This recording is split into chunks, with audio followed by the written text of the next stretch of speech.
Welcome to Family Gamer TV. We're here at PlayFusion, and you can see there's a new game here on the table. Very excited. It's called Lightseekers, and I've got Mark Gerhard, co-founder, to tell us about this. We've had a little look, and there's so much to say. So where do you start? We've created an amazing mixed media entertainment system here. We're only showing a small piece of it to start, but it's smart connected toys, digital action figures, AI, augmented reality, and a whole lot of other cool surprises along the way. Yeah.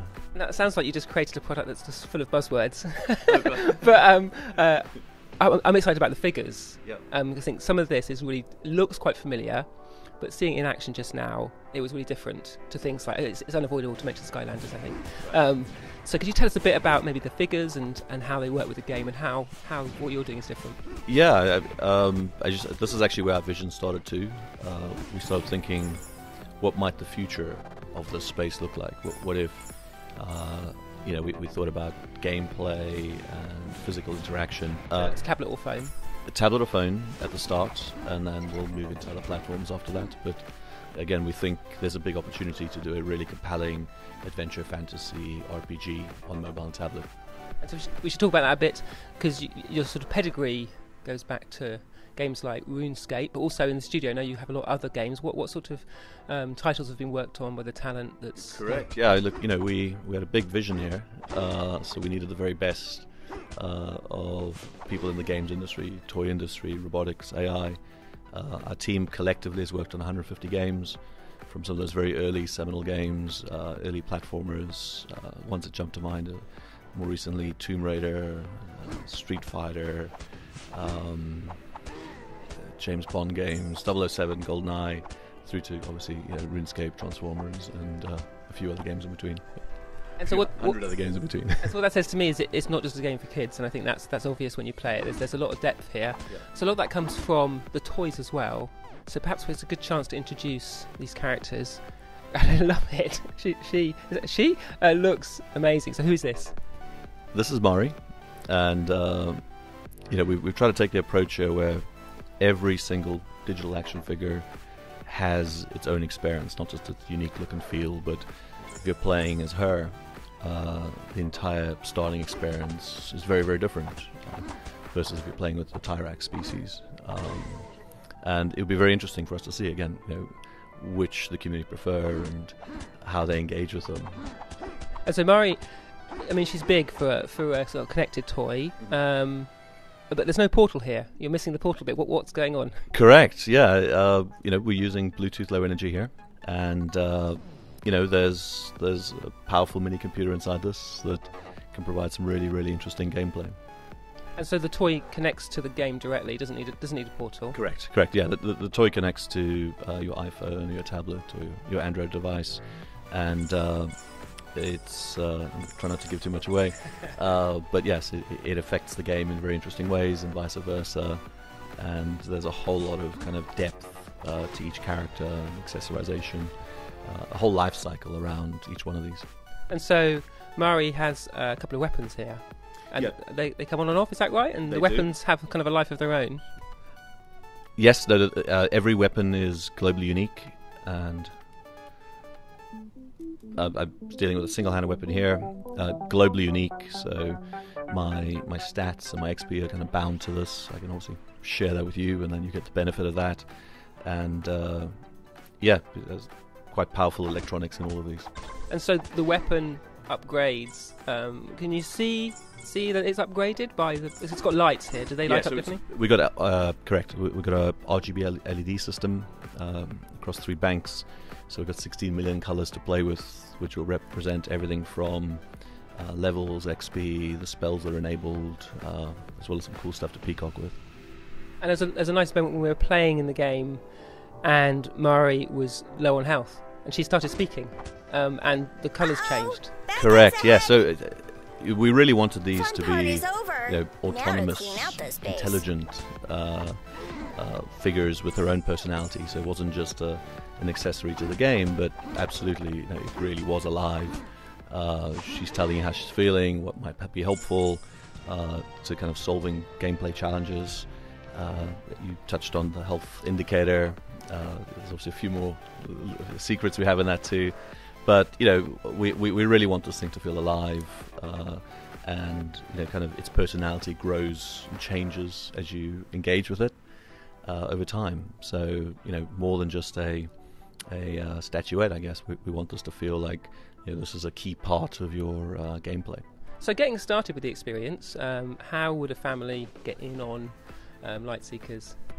Right. So the starter pack, which would be everything from the digital action figure, a single-handed weapon. So one of these weapons, yeah? One of these weapons. I think 5 trading cards, if I'm not mistaken, and so some of these, and a tribute card. I think would target retail price is $69. Yep. So we're trying to make it very, very competitive. So families that get very excited about this don't need to be too worried about the costs. And you can try it out, I think, with the app on its own, can you? So without the starter pack. Correct. So the app is a completely independent experience. There's a ton of gameplay, a few hundred hours to start, a few thousand by the time we're done, I'm sure.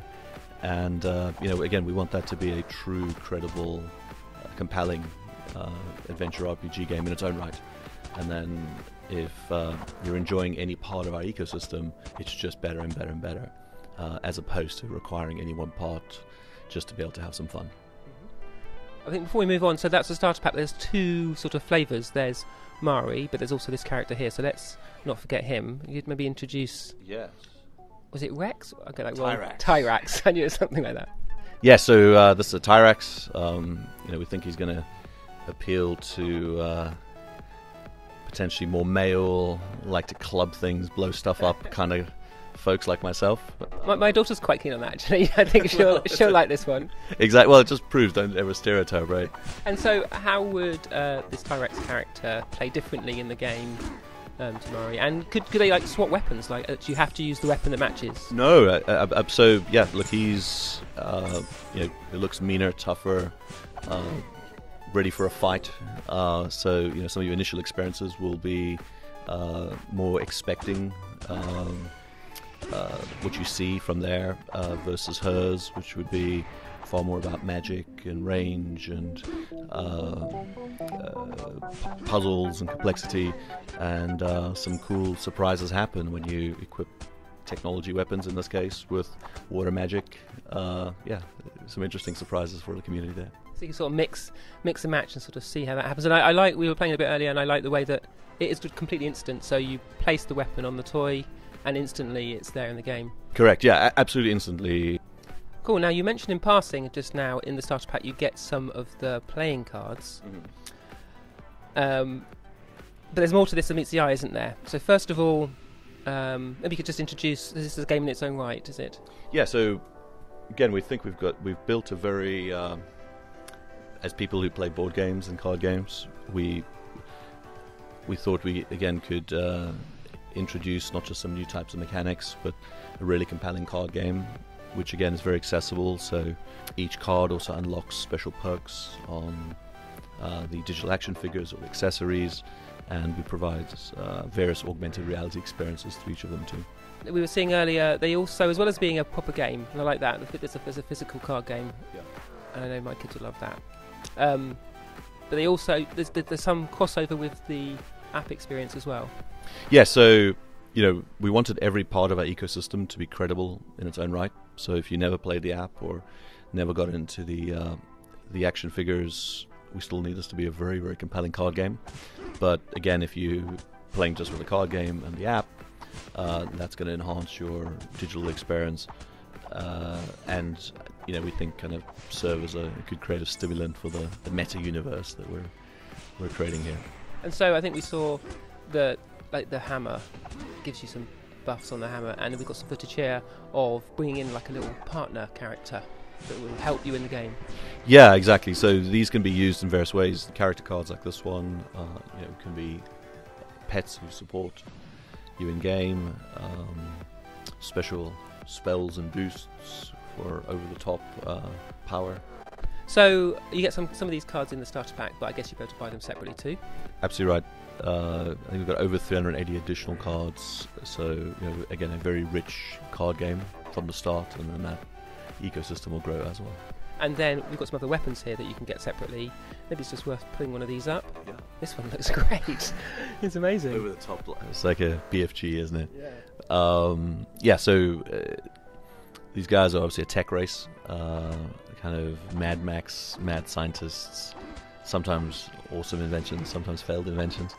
And this blaster obviously gives you, again, very, very different properties and a very different game experience to, say, using the cogwheel cleaver. So obviously at a very basic level, melee versus range, but again they all have very different gameplay strategies depending how you want to use them. And I guess you could take them in different directions, in determining by how you upgrade them, the way you develop them would change how they. Correct. So without trying to give too much away, one of the core principles within the game is the notion of light stones, which you earn as rewards, and then you're able to craft and embed or imbue those powers into these weapons, which then ultimately changes their.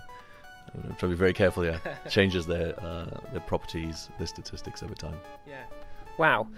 I'm still trying to take it all in, but as a sort of a top-line look at Lightseekers, that's been really good. So really appreciate the access today, and I can't wait to see what the community make of it. I would really delighted for you to be the first for sharing this with, and we think we've got something here that's going to really delight the community. Obviously, we're very keen to get their feedback soon as. If anyone's interested in being part of the early experience, sign up on lightseekers.com. I'm sure there'll be people commenting on this video. There'll be thousands of people getting in saying, what they like, what you don't like, I'm sure as well. Well, we'd love to hear all of it. Yeah. Great, well thanks for your time, really appreciate it. Thank you very much, Andy. Cheers.